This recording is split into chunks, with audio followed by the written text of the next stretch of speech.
in 2013 where infidelity rocked the core of the family. It's all on you, Teddy. Listen, imagine finding out that the woman you trusted like blood and the man you built a life with were quietly hiding a child from you the entire time. Just a sudden live stream and a piece of paperwork that flips your reality upside down. Because that's the storm people believe just hit Tina Campbell. And this isn't just drama, this feels like total destruction. We're talking about a relationship that already seemed fragile, now spiraling into something far more disturbing. Because according to what's being whispered, Teddy Campbell didn't just step outside the marriage, he allegedly crossed into territory no one even imagined with her own sister, Tina Campbell. And right when you think that's the lowest it could go, it drops even further. Because now this isn't just about betrayal between two people. There are claims of a pregnancy, a hidden child, and supposed proof that Tina herself is now exposing to the world. But here's the part that's making everyone pause. This didn't just appear out of nowhere.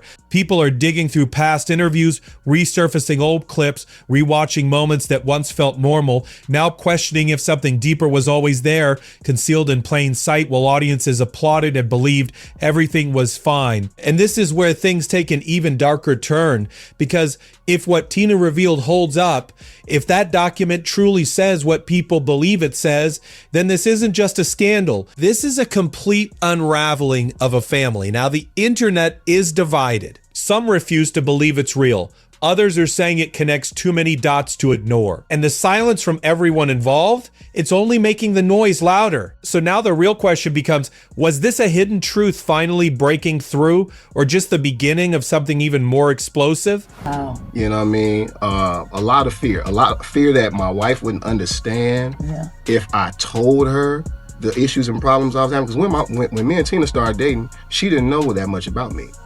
I hid that part from her because I knew if she knew. The broadcast didn't erupt into madness. It opened with restraint, a still frame, a measured inhale. And then Tina Campbell stepped into view, already shaken, already holding something weighty enough to bend the entire story in a new direction. Viewers braced for emotion. They weren't prepared for proof, because the second she hinted she had something to reveal, everything shifted. No theatrics, no raised voice, just intention. And that's what made it feel disturbing. This wasn't a raw reaction. This was someone who had already lived through it and chose this moment to unveil it. And when she raised that paper, everything froze. No soundtrack, no scrolling comments keeping pace. Just one claim that struck harder than anything she had said up to that point. A pregnancy document, not gossip, not whispers, something tangible, something she could present directly to the lens. And the instant that image filled the screen, the situation exploded past anything the audience thought they were about to witness. Because now this wasn't just about a broken bond. This was about evidence. According to her claims, Teddy Campbell and Tina Campbell weren't just entangled emotionally, it had crossed another boundary. Far beyond, to a place where the outcome wasn't secret feelings or hidden text, but something real, a child. And that one revelation changed everything. Because affairs can be rejected, rumors can be brushed off, but a child? That's irreversible. That's something that lingers long after the headlines die. The broadcast didn't erupt into madness. It opened with restraint, a still frame, a measured inhale, and then Tina Campbell stepped into view already shaken, already holding something weighty enough to bend the entire story in a new direction. Viewers braced for emotion. Oh, they weren't prepared for proof. Because the second she hinted she had something to reveal, everything shifted. No theatrics, no raised voice, just intention. And that's what made it feel disturbing. This wasn't a raw reaction. This was someone who had already lived through it and chose this moment to unveil it. And when she raised that paper, everything froze. No soundtrack, no scrolling comments keeping pace. Just one claim that struck harder than anything she'd said up to that point. A pregnancy document, not gossip, not whispers, something tangible, something she could present directly to the lens. And the instant that image filled the screen, the situation exploded past anything the audience thought they were about to witness, because now this wasn't just about a broken bond, this was about evidence. According to her claims, Teddy Campbell and Erica Campbell weren't just entangled emotionally, it had crossed another boundary. Far beyond, to a place where the outcome wasn't secret feelings or hidden texts, but something real, a child. And that one revelation changed everything. Because affairs can be rejected, rumors can be brushed off, but a child? That's irreversible. That's something that lingers long after the headlines die. Kid, I filtered everything through it, everything. So when loneliness showed up in my marriage, I went back to the old Ted. Wow. That's exactly how And as she spoke, the cracks in her composure became impossible to ignore. Her voice shifted. Her breathing changed. Her pauses got longer, not because she didn't know what to say, but because saying it out loud made it real. People watching began reacting instantly. Some refused to believe it. Some started connecting dots. Others stayed silent, waiting for something more concrete, and then she mentioned DNA, not casually. Not as a theory, but as confirmation. And that's when the conversation moved from shock to division. Because once DNA enters the narrative, everything becomes heavier. It introduces certainty. It removes doubt. It forces people to choose what they believe. And the internet did exactly that. Half of the audience began defending. The other half started questioning everything they thought they knew about this family. But beneath all of that noise, there was something more important happening. Firm believer that charity begins at home and then it spreads. And then I forgot that part. And so I contributed to the distance in our... Tina wasn't just exposing them, she was exposing her own reality, because every word she spoke wasn't just about what they did. It was about what she had lived through without knowing. Every memory she had, every moment she trusted, every time she stood beside them now had a different meaning.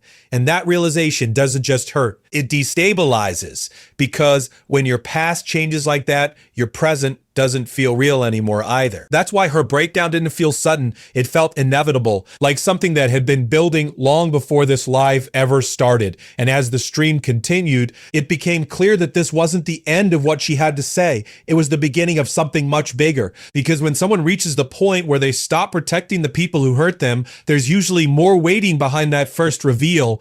And if what she showed was only the first piece, then whatever comes next isn't just going to be emotional. It's going to be irreversible. found out about it on when we were taping the show. The moment the report was shown, the narrative stopped being controlled. It started spiraling. Because once Tina Campbell put that document on screen, the conversation shifted from speculation to something far more unstable interpretation. People weren't just watching anymore. They were analyzing, zooming in, replaying, pausing on frames, trying to read between the lines of something that wasn't fully explained but felt too heavy to ignore. And that's where the situation became dangerous. Because the more people looked, the more questions surfaced. If this was real, how long had it been happening? If this was true, who else knew? And if this had been hidden successfully until now, what else was still hidden? That's when the tone of the live began to change again.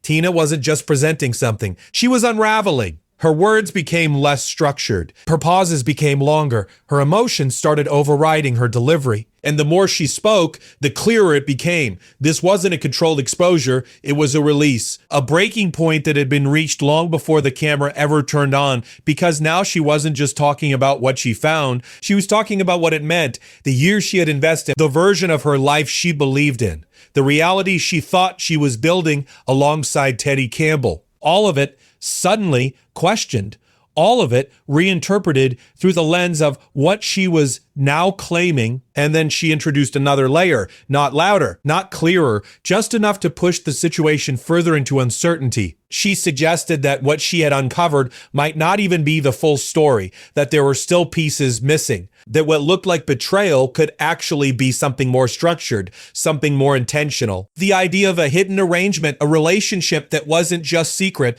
but possibly established in ways she hadn't fully confirmed yet. And that implication changed everything. The fact that I've been a contentious wife the entire time I've been married to him, I'm sitting up here running around being the... Because now this wasn't just about a moment of betrayal. It was about the possibility of something ongoing, something organized, something that required effort to maintain. And once that idea entered the conversation, it didn't leave. It expanded. People started revisiting old footage, past interviews, moments that once seemed ordinary, looking for signs. looking for anything that could explain how something this significant could exist without being noticed. And in the middle of all of that, another name began to surface more prominently, Warren Campbell. Because if the claims being made were even partially accurate, then this wasn't just one relationship affected, it was two. And the possibility of that second collapse added another level of weight to everything unfolding. Because now the damage wasn't contained. I got love. I don't need the other kind of love. I'm fine, at least for a little while. You know what I mean? Because I got her. You know what I mean?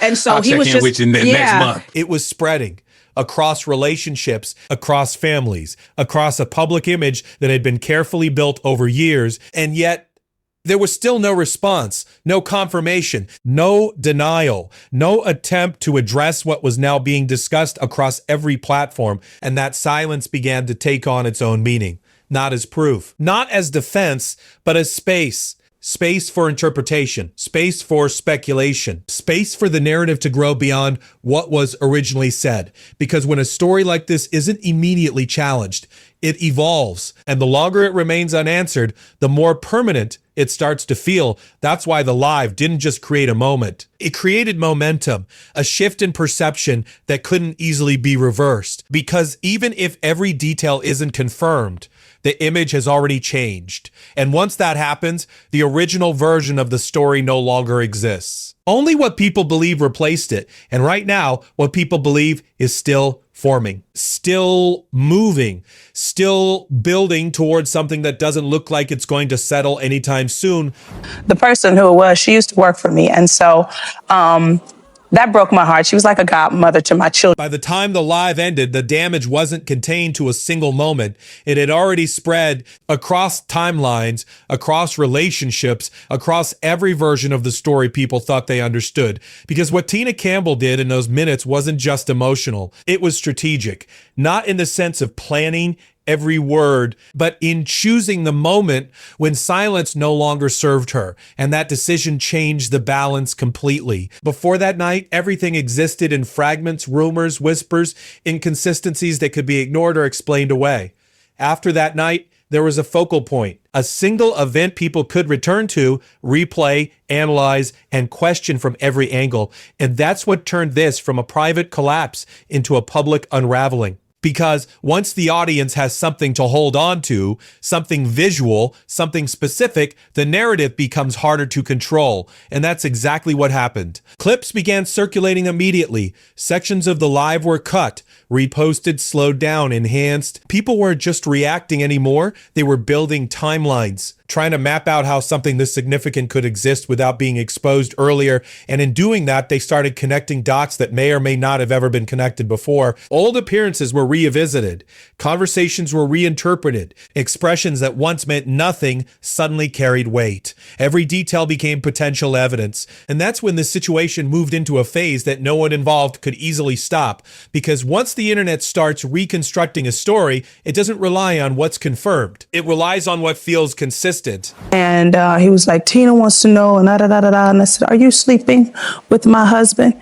And she hung. Meanwhile, the silence from Teddy Campbell and Erica Campbell hasn't slowed anything down. If anything, it's intensified it. Because in situations like this, a lack of response doesn't pause the narrative, it expands it. Every hour without a statement creates more room for interpretation, more space for assumptions, more momentum for a version of events that may not yet be fully understood, but is already being accepted by parts of the audience. And that silence doesn't just affect them. It affects everyone connected to them, including Warren Campbell, because his position in the situation isn't neutral. If the claims being made hold any weight, then he becomes part of a secondary impact, another person forced to process a reality that may not have been visible to him before. And that possibility alone adds another layer of tension, because now this isn't just about exposure. It's about consequence, not just emotional consequences, but structural ones. Up the phone, so I had my answer. So it broke my heart. I destroyed 3 cars. I cut up and crashed up and tried to stab and plotted murders and all kind of crazy stuff because I was angry. Relationships shifting, trust dissolving, Decisions being made in real time without clarity. And at the center of all of it, Tina, not as a performer, not as a public figure, but as someone who has already crossed the point of holding back. Because once you reveal something this personal, this disruptive, this irreversible, there is no return to privacy, only progression. And progression in a situation like this doesn't move slowly. It accelerates, especially when the person at the center has already suggested that there's more information, more context, more pieces that haven't been shown yet. That's what keeps the story unstable. Not just what has already been said, but what might still be coming.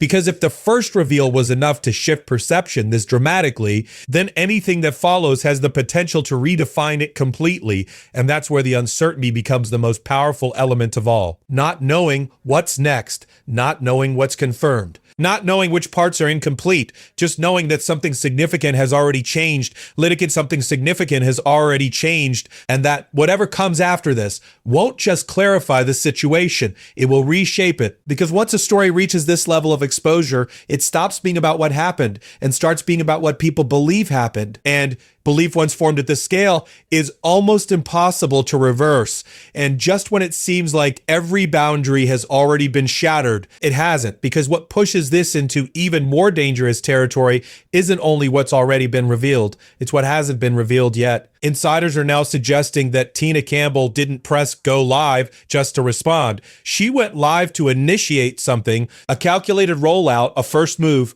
And if that holds any truth, then everything we've seen so far might just be the opening layer.